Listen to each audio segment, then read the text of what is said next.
अस्सलाम वालेकुम viewers, kitchen लज़्ज़त में आपका इस्तकबाल है। और आज हम यहाँ तैयार कर रहे हैं लेफ़्ट ओवर दाल से दाल के पराठे। बहुत काम की रेसिपी है, सभी के घरों में दाल बच जाती है।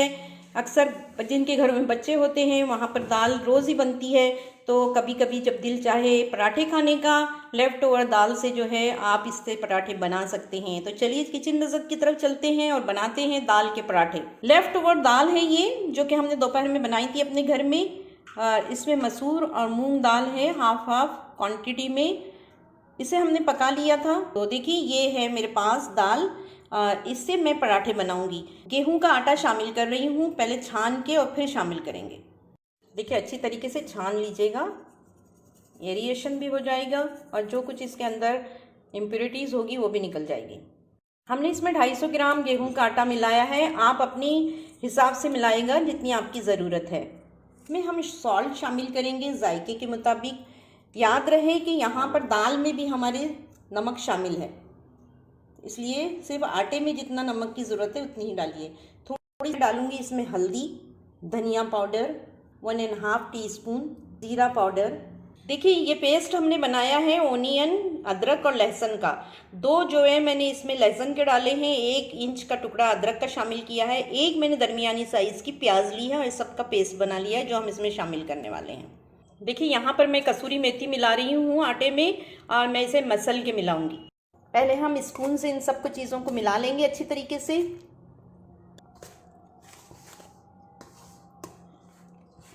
अगर आप चाहें तो इसमें हींग मिला सकते हैं, मसाले में ज़्यादा और कम कर सकते हैं, जो भी आपको पसंद है वो आप इसमें मिला सकते हैं। थोड़ा थोड़ा पानी डालकर एक डो बनाएंगे। पानी को थोड़ा थोड़ा डालिए क्योंकि इसमें दाल है तो ये बहुत जल्द जो है नरम हो जाएगा। इसको अच्छी तरीके से हमें एक डो बनाना है, जैसे कि हम पराठे का डो बनाते हैं। बहुत ज़्यादा नरम नहीं करना है।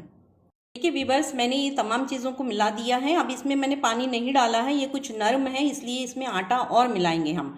मैं ये बात आपको बता रही हूँ, ऐसा ना हो कि आपका बहुत ज़्यादा नरम हो जाए और फिर आप कहें कि किचन लज़्ज़त ने बताया नहीं। मैं बहुत क्लियरली आपको बता रही हूँ कि पहले पानी डाले बगैर आप मिक्स कीजिए। अगर आपको नरम लगता है डो तो आप आटा मिला लीजिएगा। यहाँ भी मैं जो है इसमें आटा मिला रही हूँ क्योंकि हमारी दाल जो है वो पकी हुई थी, इसलिए इसमें पहले ही पानी शामिल था।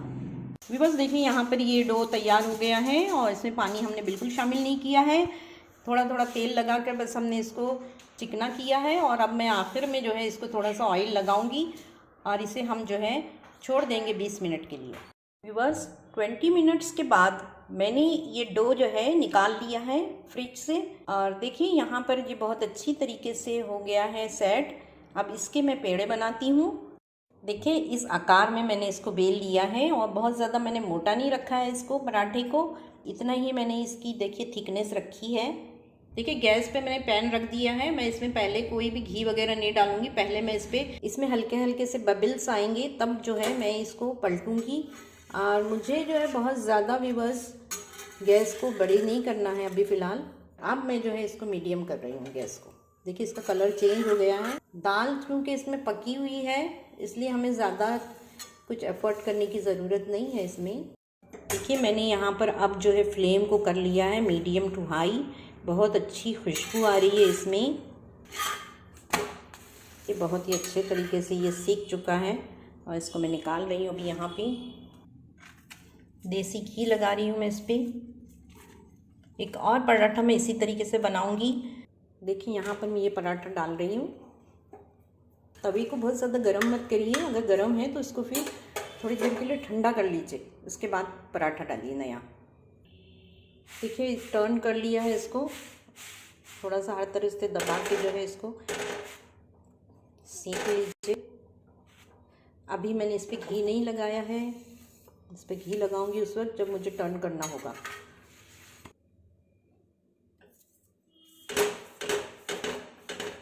माउथ वाटरिंग है, ऐसे कर रहा है दिल के कभी डिप के साथ और मिर्च की चटनी के साथ इसको खाया जाए। व्यूअर्स यहाँ पर जो है दाल के पराठे बन के तैयार हो गए हैं और इसको हमने सर्व किया है कर्ड डिप के साथ। और साथ में हमने यहाँ पर ग्रीन चटनी रखी है, ओनियन है। बनाइए इसी तरीके से, बहुत इजीली बन के तैयार हो जाते हैं। मैंने आपको दिखाया है ये लेफ़्ट ओवर दाल से हमने बनाया है। अगर आप चाहें तो इसको फ्रेश दाल से भी बना सकते हैं। दाल पकाकर जिस तरीके से मैंने इसका डो बनाया था, इसी तरीके से आप भी इसका डो बना सकते हैं और बहुत इजीली ये तैयार हो जाते हैं। उम्मीद है कि ये रेसिपी आपको पसंद आएगी। देसी रेसिपी है, बहुत ही ज़्यादा शौक़ से खाई जाती है। हरी मिर्चें अगर इसमें होती तो बहुत ही मज़ा दोबाला हो जाता, लेकिन इत्तेफाक से आज मिर्चें नहीं हैं। आपके पास हो तो आप ज़रूर लीजिएगा, लेकिन यहाँ पर मैंने लिया है मिर्चों और हरे धनिए की चटनी। उम्मीद है आप इसे ज़रूर बनाएंगे। अगर ये रेसिपी आपको पसंद आती है, देसी रेसिपी, तो आप मेरे इस चैनल को सब्सक्राइब कीजिए, बेल आइकन दबाना मत भूलिए। मिलते हैं एक नई रेसिपी के साथ। अस्सलाम वालेकुम।